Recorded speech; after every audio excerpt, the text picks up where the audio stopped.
Hi there, Jerod Moyer with Bankers Compliance Consulting. So we just finished our spring mortgage lifecycle tour, and something kept coming up that I thought, we just got to get some information out on this. So we're going to do our first video blog regarding a TRID topic, and it has to do really with just terminology, and it's the closing disclosure.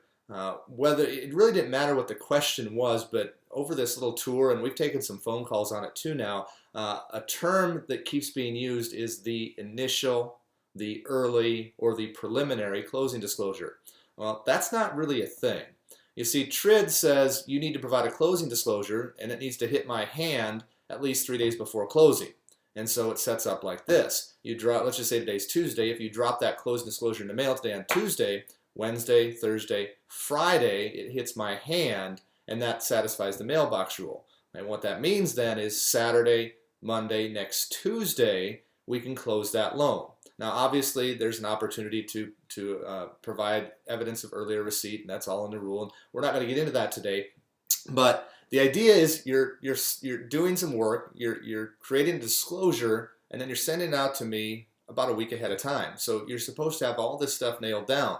Now, the rule does allow for new information to present itself, and the rule is you always have to have an accurate closing disclosure. So if what you sent me a week ago is now inaccurate because of new information, the general rule is you provide me another one, and that can be done at the closing table. Now, there are exceptions to that. I'm not going to get into that today, but the whole thing is you have it nailed down a week ahead of time.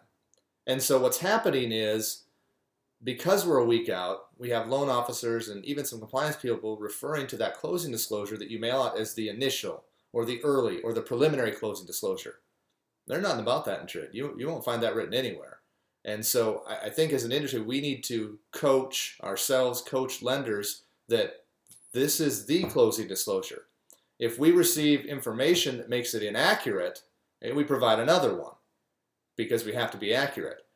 But if you have a high percentage of closing disclosure reissuance, I'm not going to say it's a violation.